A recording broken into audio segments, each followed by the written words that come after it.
All right. And you might get the recording link because you started the meeting. I'm not sure. Okay. So we'll just figure that out after the meeting, and then I'll post that for some of my students. And you wanted to, you had a couple of announcements before we got started, and you want to cover that?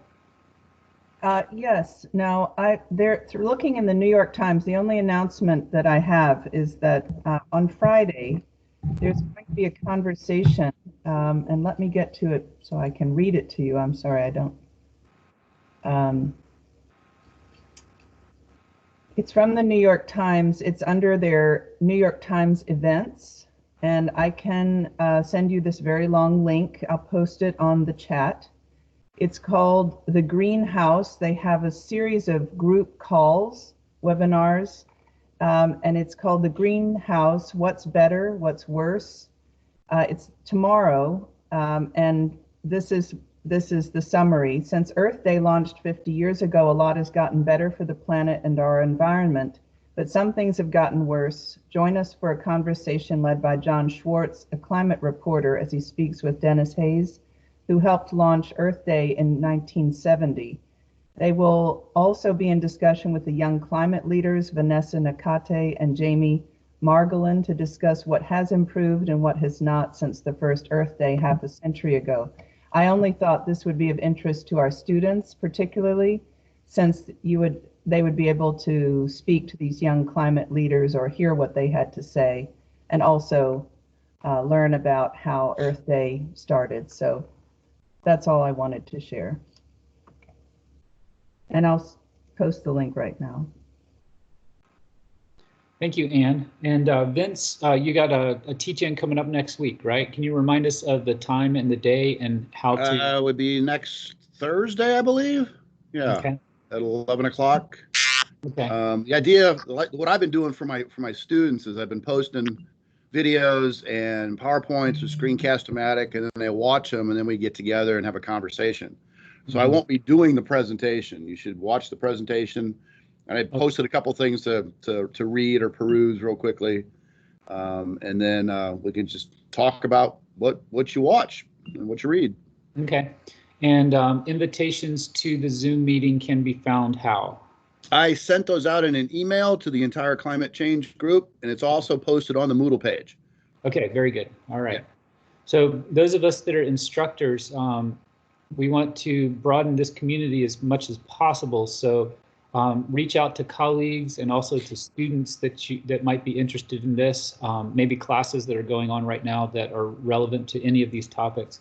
And then to the students that are out there on this conversation today, or reach out to any of your peers that that you know might be interested in these issues of as they relate to climate change. So, all right. Well, let's get started. What I'm going to do is I'm going to share my screen and toggle through some PowerPoint slides. And I'm going to be, if I'm on the video, you'll probably be seeing me look over to my left a lot because I got another laptop going over here where I can read my prompts from my notes. So that's what I'll be looking over here at. So I'm going to go ahead and share my screen.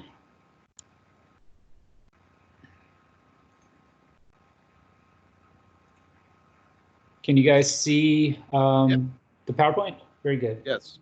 All right, so now I just have to toggle through two PowerPoints at the same time. I think I can handle that. All right. So thanks everybody for being here. And let's get started. I'm going to cover a lot of ground. I'm going to try to be as fast as I can because I want to sort of lightly touch on a lot of topics to give you a broader view rather than a deep dive on a lot of things.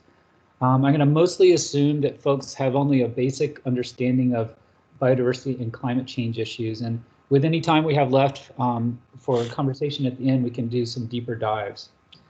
For starters, let's make sure we know what we're talking about when we use the term biodiversity. Scientists, when they use the term, they're usually referring to anything from the diversity of ecosystems in an area to the diversity of genetics within populations of a species within an area. Typically, though, people use the term biodiversity to refer to the number of species that you find in an area. All of these components are relevant to biodiversity. They're important components. but mostly we'll be talking about species diversity. The news lately has been pretty appalling about biodiversity. This is from The Guardian, based on some scientific reports that came out just recently saying that humanity has wiped out about 60% of animals that are on the planet since about the time that I was born, in 1970. That's not necessarily species being extinct, but the number of animals on the planet down by 60%. Another statistic that came out relatively recently is that in terms of mammals, we've destroyed about 83% of wild mammal populations. And meanwhile, we've replaced them with cows and sheep and things like that. This one's close to my heart. This is birds in North America.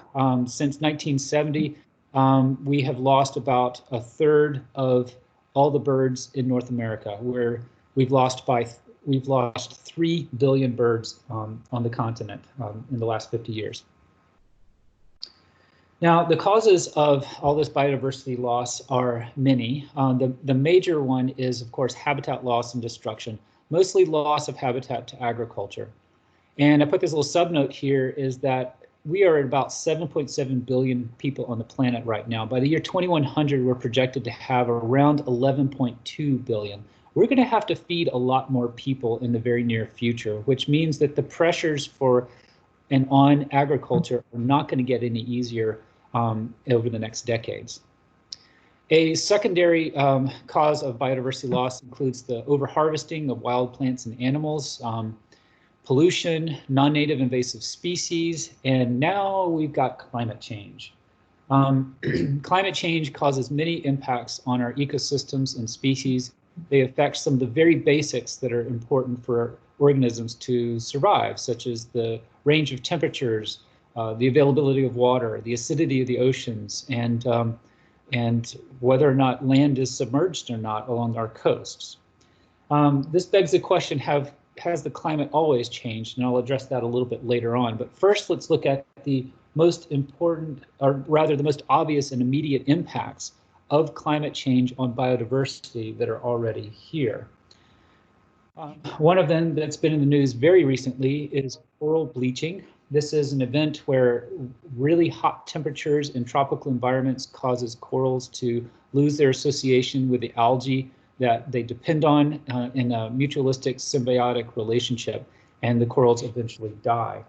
Estimates are that we're going to lose between 70 and 90% of coral reefs by the year 2040. That's 20 years from now. And this just happened last month. The Great Barrier Reef of Australia, which is the largest reef on the planet, just had its largest widespread bleaching event on record. Things there are getting pretty bleak. Other types of impacts. We are having wildfires that are larger and more intense, and sometimes in places of the world that do not have a recent history of burning. In Australia, over 69,000 square miles of forest burned this past fire season. That was dominating the news before the pandemic. As a result of those fires alone, it's expected that over 1 billion animals will either die directly in the fires or died due to habitat loss and starvation afterwards. This does not include insects and bats. We're talking mammals and birds and reptiles. There are many longer term and less immediately obvious impacts that are just equally as important. One of them is that ecosystems will be migrating out of where they are now into zones where they can keep up with their climate envelope. One example of this we're seeing on the Florida coast and now into the Georgia and Alabama coast, we're seeing the migration of tropical estuary trees that are called mangroves. And as the climate warms and we have fewer cold winters, mangroves will continue to replace the salt marshes that are currently the dominant ecosystems in the estuaries of the southeastern Atlantic coast and the northern Gulf Coast. A map from a NASA publication looking at the sensitivity of terrestrial ecosystems to whether the plants will be able to survive where they are now at the end of this century. This is built on for those of you that are keeping up with some of the details of climate projections, this is using what's called Representative Concentration Pathway 8.5, which is also known as the business as usual model, where we continue emissions at the current rate. That's also known as our worst case scenario. And as you can see here, significant portions of the world, especially in the northern hemisphere, are expected to see that species that are living there now will not be able to survive there into the future. What's hidden here is that if you look at the colors that are sort of more like blue and green, where you're looking at 30 to 60% of plant species that are not going to be able to survive where they are, you see a lot of that blue and the green in the more temperate and the tropical regions of the world. So this is global. This isn't just in the northern hemisphere. Now, similarly, there's going to be migrations of plants and animals to higher elevations in ecosystems where there's elevational gradients, as these species try to keep up with their climate envelope. The problem is that that many of our ecosystems or mountain ranges, those organisms are basically going to run out of road. They're going to run out of elevations that are higher for them to get up to. And so for some of our alpine species, it's going to be very difficult to help them survive these warming events.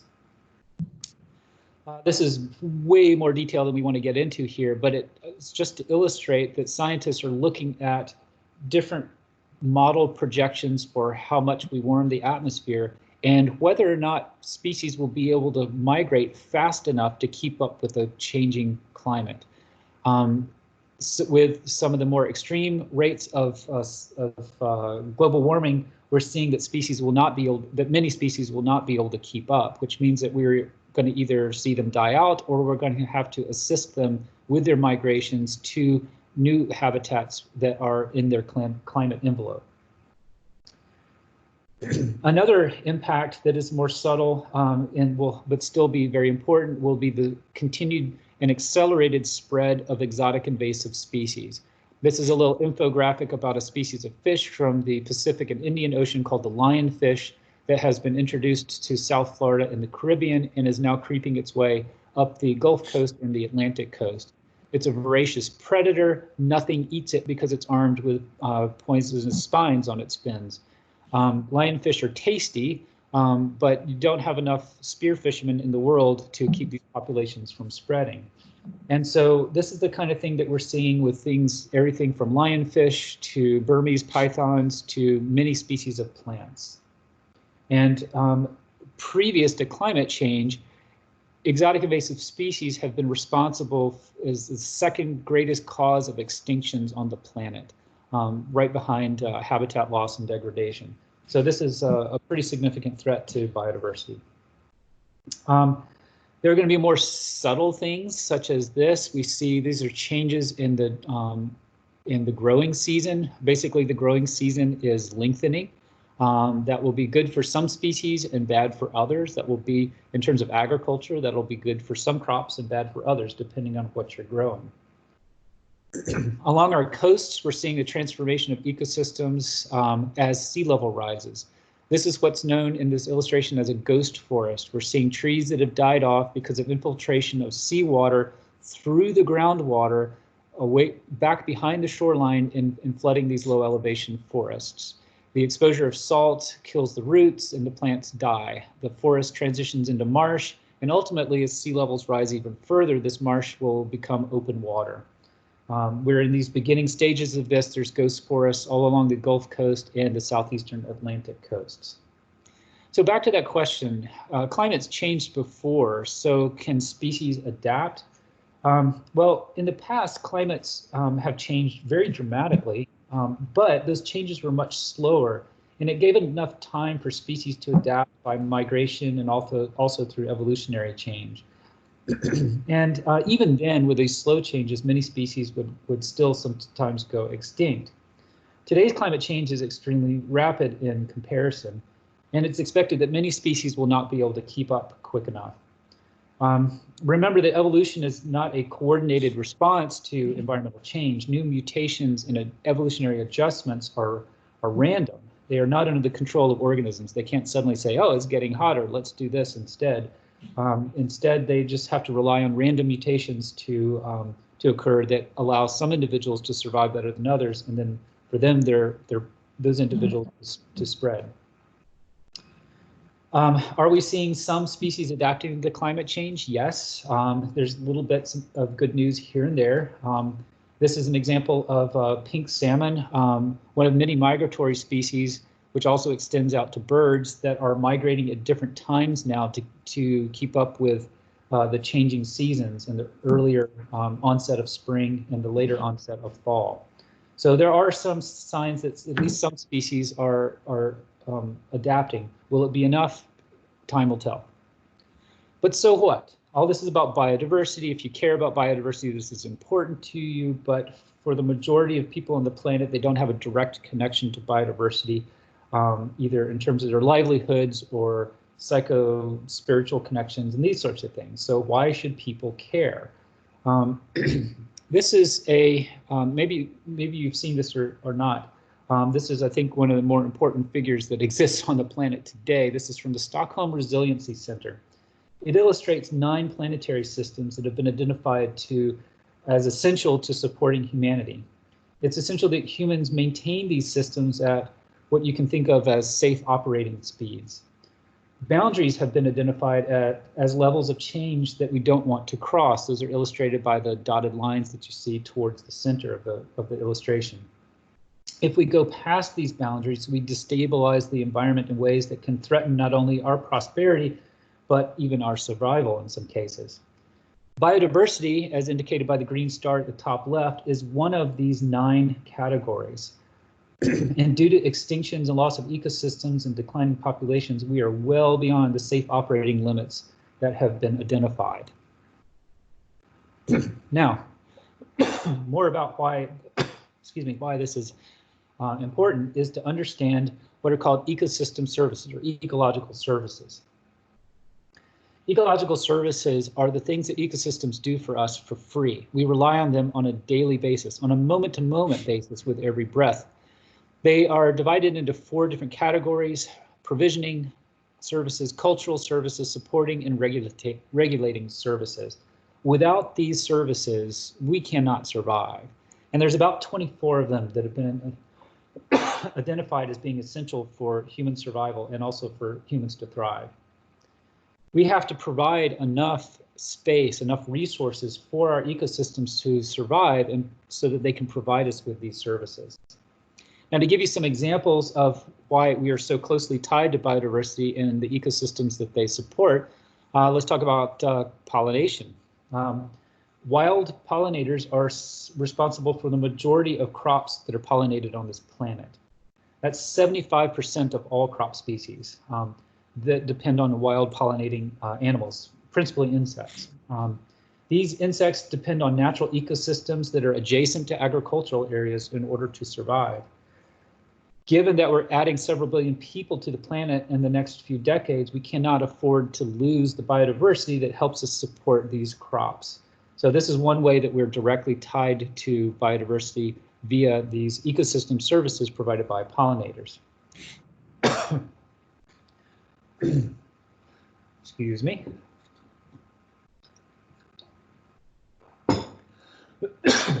All right.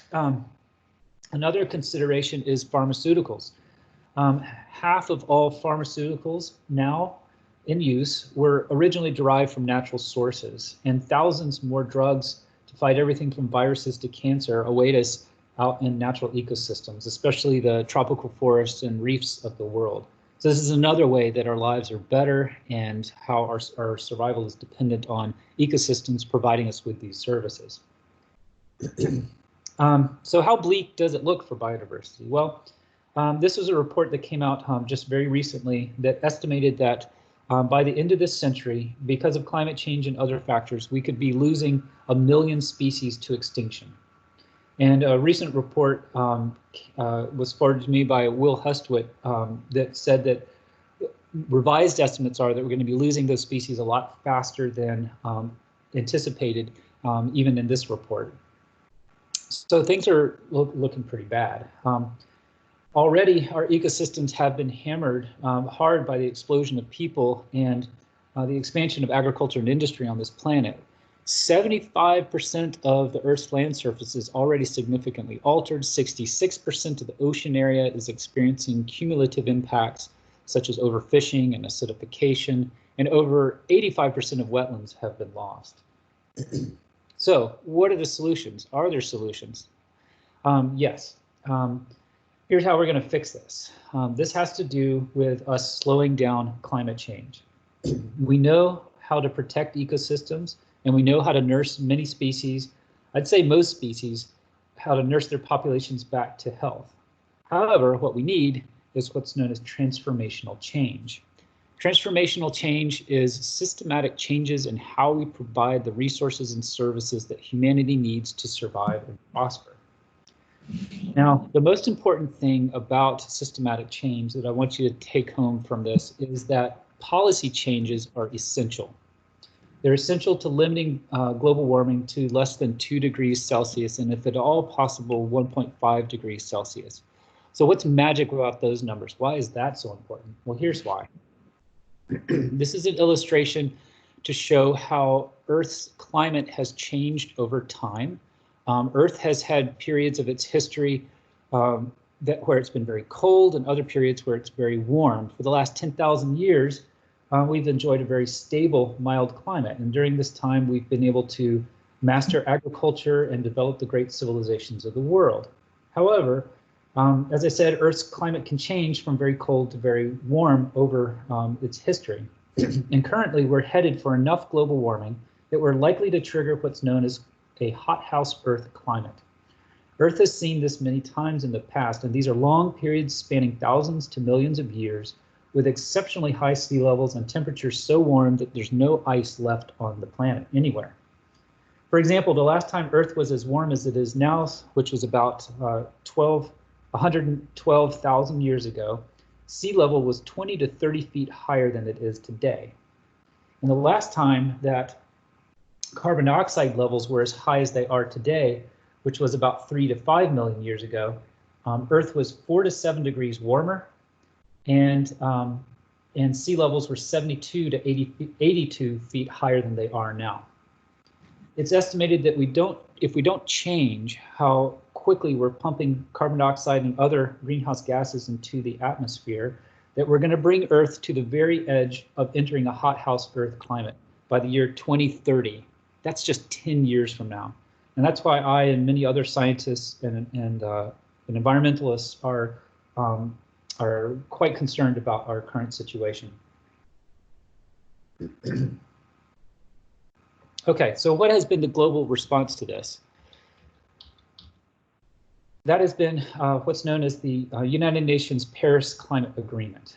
In the climate agreement, the nations of the world have agreed to try to limit greenhouse gas emissions such that we keep global warming to 2 degrees Celsius or lower, and preferably to 1.5 degrees Celsius, because even at 1.5 degrees of warming above pre-industrial levels, many nations of the world are going to suffer in some catastrophic ways. We, just as an indicator, we are already at 1.1 degrees Celsius of warming above pre-industrial levels, so we're closing in fast on this margin. So what about So policy, what's so important about policy, and how does that compare to individual action, things that we can do in our daily lives and so forth? Well, individual actions are valuable. They certainly help, especially because we're a very social species and we tend to do what others are doing. We tend to believe what others are believing. And adjusting the way you live and what you say and how you say it and how often you say it with regards to things like climate change, that can be immensely valuable in creating societal demand for transformational change. However, individual action will not be sufficient. It's not enough, and it won't be fast enough. We need policy changes now, and that means putting pressure on our governments and elected leaders to begin taking action. Now, let me switch gears for just a minute and tie all this back to biodiversity. As it turns out, nature can be part of the solution, part of our reaction to climate change, and can help us adjust to climate change and prevent climate change from getting as bad as it possibly can get. A report came out in 2019 that indicated 10 strategies for achieving transformational change, and 2 of them tied directly to biodiversity and working with biodiversity. For example, number 8 was climate change mitigation by protecting forests, because forests take a lot of carbon dioxide out of the atmosphere and prevent a lot of carbon dioxide from re-entering the atmosphere. And number 9, which is I'm going to focus on here in these last couple minutes, is what are called nature-based solutions for climate mitigation and adaptation. So let me give you a couple examples of that. Let's first talk about water pollution. Many of our rivers are full of polluted water. Many of our communities in the US, such as this in Flint, Michigan, are dealing with contaminated waters. And we have a natural solution for this that doesn't involve multi-million-dollar wastewater treatment plants or water treatment plants. And here's our solutions.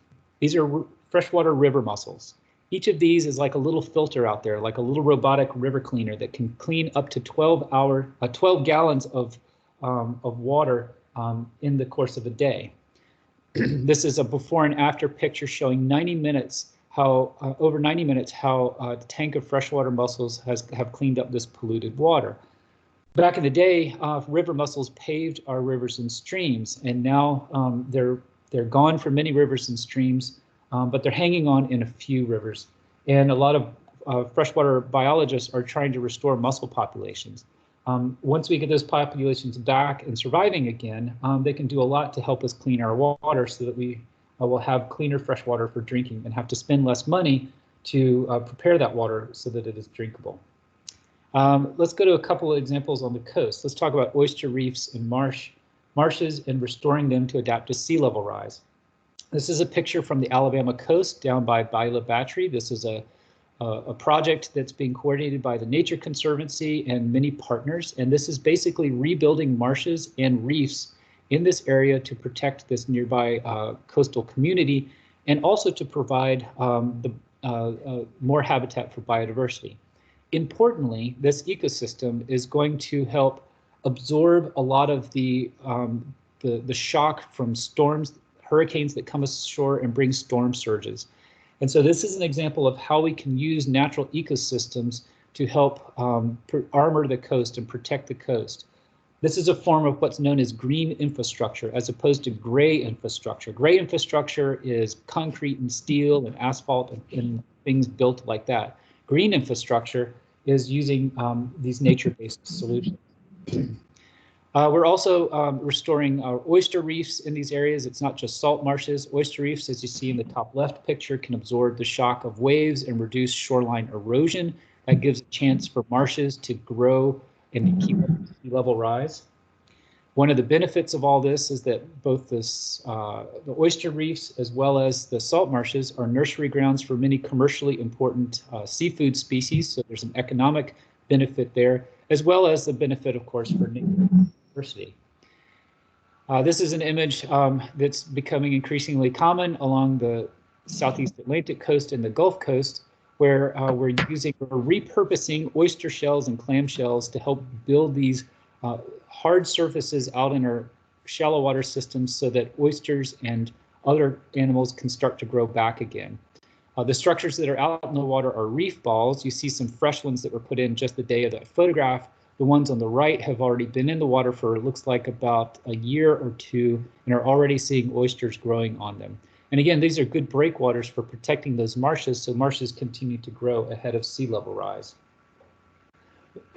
Let's wrap it up by looking at an example that's closer to home for those of us that live here in Birmingham. Let's talk about urban heat islands and the effect of urban flooding. These are both problems that we're experiencing in the urban environment. One of the changes in the Southeast we're seeing as a result of climate change is more rain, and that rain is coming down a lot harder and faster and in greater volumes than ever before. This is overwhelming our stormwater systems in our cities and causing flooding. I'll also mention that a lot of this floodwater, when it does wind up in our creeks and rivers, it winds up destroying a lot of the important habitat for many of our aquatic species. When it's not raining, we're exposed during the warm season to increasingly hot temperatures, some of which become dangerously hot by midsummer.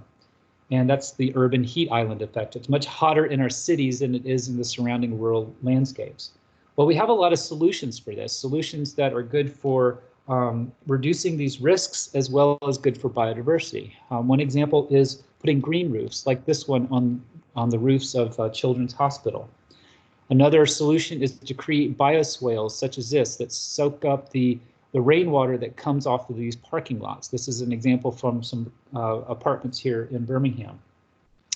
This is a parking lot down in the Mobile area that is paved with pervious pavement that allows rainwater to seep through the pavement and into the soil rather than spilling off into our stormwater systems and flooding the nearby creek.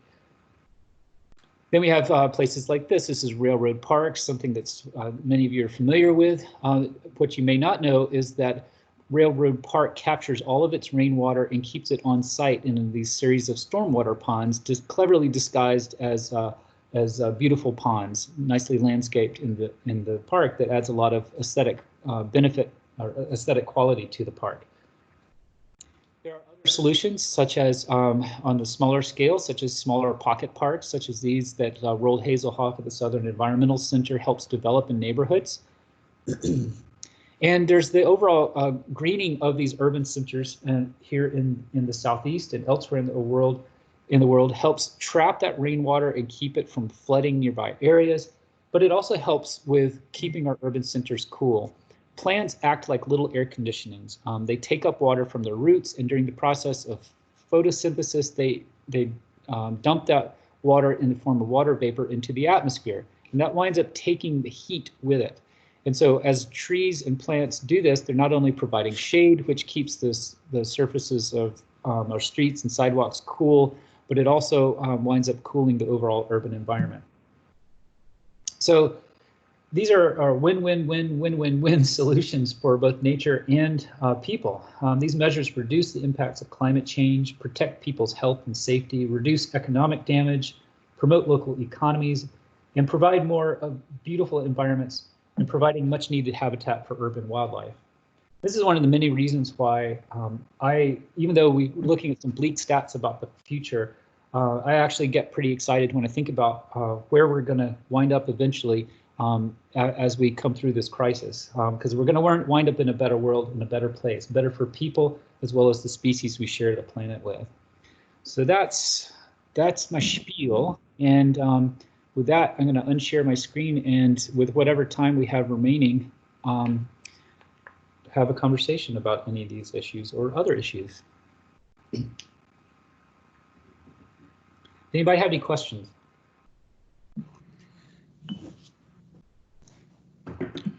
Well, not a question, but perhaps a comment. You know, with the kind of leadership that we don't have, I mean, we don't have politicians who really have the political will or the foresight, and there's such an influence by, you know, big oil and the corporations.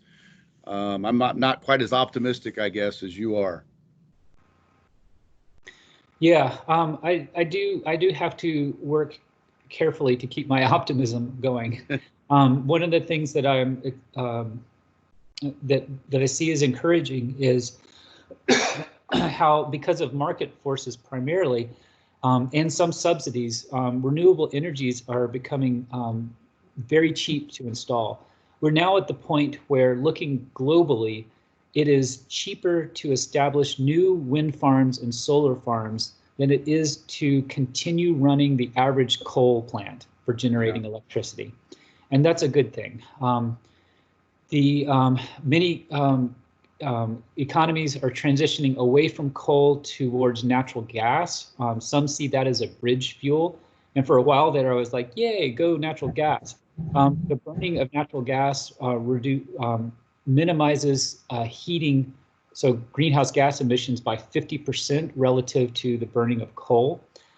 However, the problem with using and relying on natural gas is that that doesn't get us past the problem of more greenhouse gas emissions. And I think by now you should be convinced that we have to roll that back as fast as possible.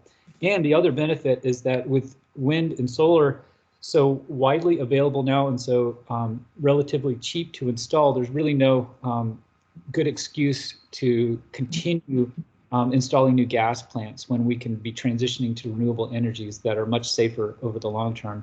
So those are some of the points that I look to as for reasons to be optimistic. There's also increasing awareness of these issues and concern about them. And honestly, Vince, I think that when more comes out into the light about how big oil knew about these problems, anticipated them, their scientists saw these things coming down the line as far back as the early 1970s, I think there's going to be less and less sympathy for maintaining our reliance on oil to protect the oil companies. But maybe that's a little bit too hopeful. I don't know. I guess one other hopeful thing might be that the big investment firms are starting to realize that it's not a good return on their money to stay with big oil. And so they're starting to divest. Yes. Even Norway with its sovereign wealth fund, which is totally dependent upon oil, they're divesting. Yes. And for those of you, maybe some students that don't know what divesting means, so if you have people that have invested in stocks in the companies of the world, to divest of a particular stock would mean that you no longer are going to own a stock in a particular company. And so some of the major, one of the major stock investment firms, BlackRock, just recently within the last 2 or 3 months, said that they are no longer going to maintain investments of in fossil fuel industry and they're going to be increasingly investing in companies whose products are promoting sustainability, and that's huge because BlackRock is a major investment firm, and so I think these are positive signs. Do you think something like the way the corona apocalypse might raise more awareness about the necessity to believe scientists and that facts really matter? Yeah. Do you see some hope coming out of this experience? It seems obvious to you and me, and probably everybody else who's listening in on this, but I'm afraid that I mean, the pessimist in me says no, because we're talking about people that are making decisions not based on science, they're making decisions based on other modes of knowing and understanding the universe. And right. I'm not sure that there is the, how should I say this tactfully? I'm not sure that there is the enough incentive for them to abandon their worldviews in order to embrace science as part of their decision making. There's a lot of magical thinking going on. There is, and there's a lot of tribalism as well. And but there's also, let me throw out some more positive thoughts here. There's I think as many of you already know and have probably looked at, there's a project from Yale University that looks at the climate. They do surveys of the American public on their views on climate change. And you might find it surprising that 2 out of 3 Americans agree that the climate is changing. If you look at the amount of Americans that actually are either climate denialists or like extreme climate skeptics, it's around 20% in those 2 categories. So it's actually the majority of people believe here in the US that the climate is changing, and the majority of them believe that it's due to human change. It's humans changing the environment. One of the downsides of these statistics is that it points out that less than half of Americans, around 42%, well, precisely 42%, actually do not think that climate change is affecting or will affect them personally. And because we have not yet made that connection between climate change and people understanding how it is already affecting their lives and will affect their lives, for that reason, we're not seeing a large political push to try to get our leaders to start developing the policies that we need. So one of my seniors, Marjorie Head, has been focusing on that Yale survey, and she developed an index of climate change denial. And in her findings, she discovered that the #1 thing that will change somebody's mind is if they're directly affected by climate change. Mm-hmm. That's the big mind changer. Yeah, I think there's a lot of folks in Australia that have come over recently. Yeah. The Hurricane Sandy helped with New York. The floods in the Midwest this summer convinced a lot of farmers. Unfortunately, we have to see a lot of human mortality and suffering and economic loss in order to convince folks that this shit's real. Yeah. And it's unfortunate but there's also the possibility that we get enough critical mass of people that are activated about this that it will begin to then spread independent of having to have natural disasters change people's minds. So there's that to hope for. Anybody else going to chime in?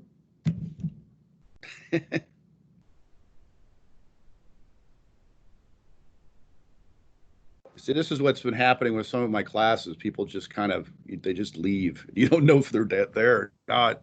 I'm here just listening. Okay. Yeah, gotcha. Yeah, no, it's the same with me, Vince. I have a very good relationship with my laptop right now. I spend a lot more time talking to my laptop than I do to my wife. Yeah, I've been sitting on my butt a lot more with this online stuff. Oh man, yep. Yeah. But, does anybody have any questions, for example, about like how climate change is affecting southeastern ecosystems, or how it's affecting the southeastern economy, or anything along those lines? Let's bring it home a little bit. I'm going to talk about this a little bit, but the spread of different pathogens with insect habitats increasing. I mean, we're going to see more of that kind of thing in the southeast, perhaps even getting like dengue and Zika and all of that. Yeah. Yeah. What a lot of people forget, if they don't know their history, I guess that didn't make sense. What a lot of people just don't know is that we used to have lots of yellow fever and malaria in the U.S. Yeah. There's no reason why the mosquito that carries that's a vector for that, the Anopheles mosquito, can't return. We had to do some serious ecological damage to get rid of that. DDT and the ditching and draining of swamps. We do not want to respond in that way in the future when these mosquito-borne illnesses come along. So hopefully we'll be smarter about it this time. As it turns out, a lot of the disease spread is from the mosquitoes in our common built environments. It's just rainwater that accumulates in trash in our neighborhoods, people's plants, pots that are out in their yards and things like that. The most common mosquito is the Asian tiger mosquito, and that spreads many of these diseases, including West Nile. And that mosquito doesn't travel more than, I think it's like 100, it's either 100 meters or 100 feet, I can't remember right now, from the point of origin, wherever it hatched, which means that you and your neighbors can work together to keep standing water eliminated from your landscape and reduce your mosquito population, rather than having people come in and spray and these sorts of things.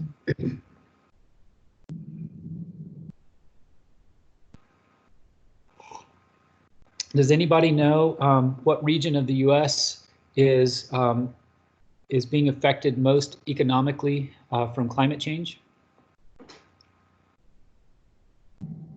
I believe it's the southeast, isn't it? It is, yeah. It's the South, not just the Southeast, but also over into Texas. And if you don't take into account all those wildfires out in California, I mean that's yeah, and that's big.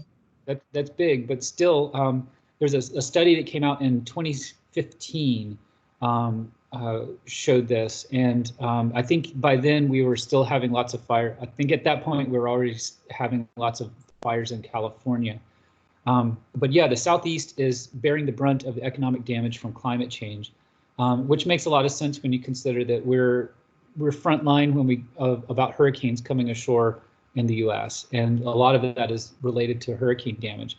We're also seeing a lot of damage from other problems as well. A lot of flooding, just because of large rainstorms, that sort of thing, and then also a lot of economic drain and damage, because this is, of course, the region that's heating up, as well as the southwestern U.S. We're heating up faster we're getting to temperatures, maybe not faster, the north is heating up faster, but we're attaining temperatures that are threatening to human health much more rapidly than in the past. And so we're getting a lot of public health costs mounting up as well. So there's a long list of ways that we're being impacted by this, but the Southeast leads the way in terms of economic damage from climate change.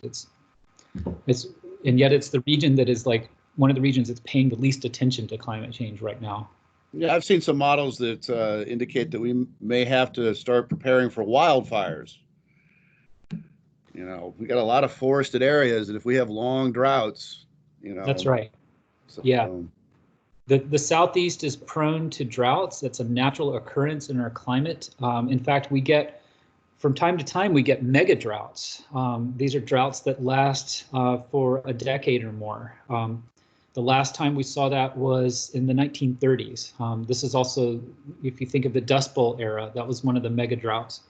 And it's during those times where water becomes scarce, so we wind up having issues with water availability. And that's a problem for drinking water. That's also a problem for agriculturalists that use irrigation, either from surface waters or from shallow aquifers that are recharged by rain.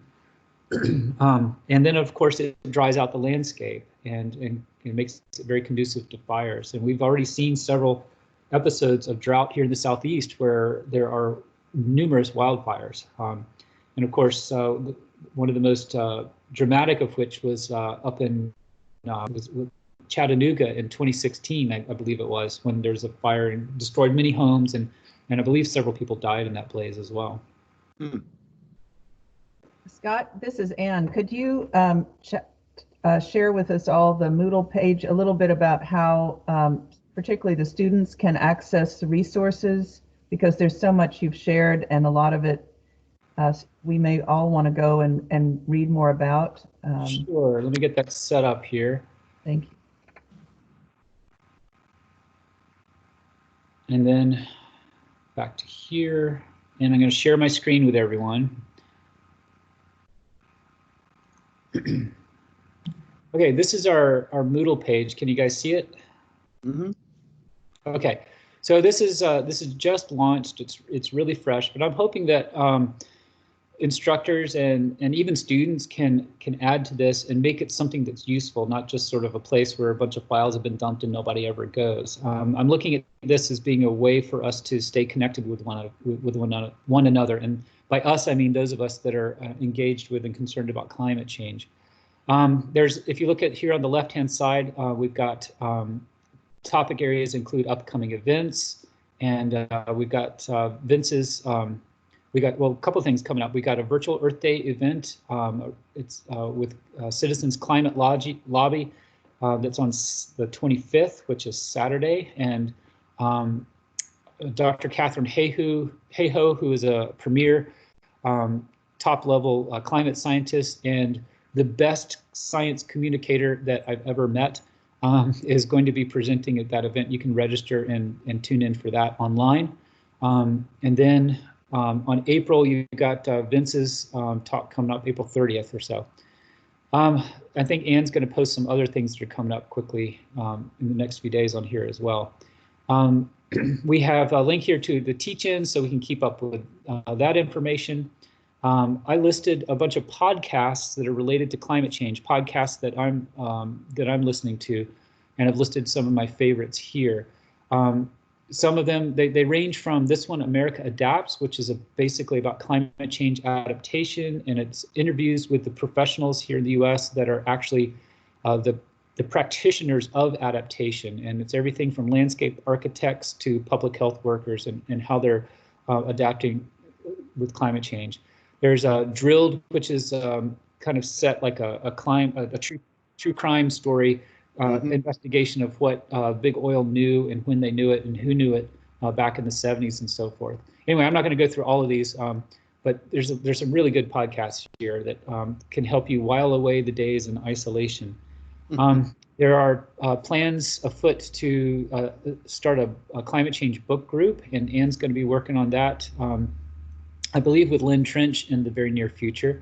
I put some community networking sites together here. These are organizations that are engaged on climate change, both locally, as you see here, but also nationally, and a little bit about the federal response. Yes, the federal government is working on climate change, just not our current executive. And they've done a lot of really good work as well, and you can see what they're doing there. And then some of the international groups. This is just cherry picking some of those. If you guys have suggestions on whom should be added, please do that, add them, or contact me and I can add them for sure. And then I've got learn more about climate change up here at the top. Basically, I took a lot of the things that I teach about and broke it down into subtopics. So I've got a bunch of links here for like videos that teach about climate change at a good level for introductory college classes. There's information about what's at stake, the hothouse Earth climate scenario. Again, these are all very approachable at the college level information about climate change. I've got information here about the Paris Accord if you wanted to learn more about what that is and why it's important, what progress is being done, what needs to be done, that sort of thing. A link to the 4th National Climate Assessment. This is the report that comes out from the Global Change Program, which is from the federal government, collaboration with researchers throughout the US and the world, reporting on how climate change is affecting the US. The last one came out in 2018, and you'll find links to it here. I got a little bit here about understanding global climate models and how those are developed and how they work. What can you expect from them? I've got a section here on alternate explanations for why the climate is changing, which basically explains away all the other possible scenarios that scientists have looked at and explains why it's greenhouse gas emissions, impacts on the Southeast, the politics of climate change. There's this, someone's added an NPR Science Friday series on degrees of change. So a lot of resources here, either for your own learning pleasure or for you instructors, if you're looking for ways of working climate change into your classes. Although I know a lot of you have already done that and have a lot of resources. And if you do, I hope that you will share them. We're working on a list of BSC classes that feature some aspect of climate change. So for you faculty out there, if you haven't already, please send me information that I can include here on this page for students that are interested. And then I'd like to ultimately feature scholarship and outreach and projects that faculty and students and staff are participating in that are touching on climate change. Right now, this is a big old blank page, but I'd like to add to that over time. So yeah, that's what we got going on Moodle. So please add to that if any of you have some resources to share. Thank you, Scott. Hey, Scott, I've got a question for you. This is Kathleen. There's a lot of downside from the coronavirus, the obvious effects of it, but the long-term effects in terms of economies not being able to reduce pollution and having the wealth to respond to climate change. In the short run, it seems like there's a really interesting experiment going on, that the dramatic cut in fossil fuel emissions is leading to clearer skies and such. What do you know about how scientists are taking advantage of this situation? Yeah, thank you. That's a good question, Kathleen. I don't know. I don't keep up with like with a lot of the day-to-day climate scientists and how they're responding to this. I'm mostly spending my day on Moodle, but I have I do keep up with the news, and it's gotten a lot of coverage that the air is a lot cleaner. I mean, I feel it when I go outside, and I do a lot of outdoor exercise. But the images from places like China and India are just absolutely stunning. And I think that's showing people what it can be like if we're not burning fossil fuels all the time to do what it is that we need to do, that we're using alternatives. I'll throw out the number 200,000. 200,000 is the number of people that die in the US as a result of air pollution. Usually that's air pollution, effects of air pollution contributing or adding to other conditions like coronary heart disease and asthma. That's 200,000 people. That is way more than what we've seen anything right now with the pandemic here in the US. Imagine if most of those 200,000 people were living each year and the benefit that that would be to the communities that they come from and their families and so forth. I think that, you know, that is one of those numbers that I find to be very powerful in making the case for why a transition away from fossil fuels and towards renewable energy is not only smart in terms of climate change, it's also smart for many other reasons as well. So I'm hopeful that this will help, the clear skies that we're enjoying will help show people what it can be like. It won't be a hypothetical anymore. It'll be something that people have lived through. But what do you think? What do you think, Kathleen? Well, I think much of the same, that it provides this opportunity for scientists to see how the world responds to a reduction in greenhouse gas emissions, and that's a pretty it's a pretty special opportunity in itself, to be able to see how quickly environments respond. You know, it's hard to be, I'm trying to dig at anything, to grasp at anything, to be optimistic these days about climate change and the world economy.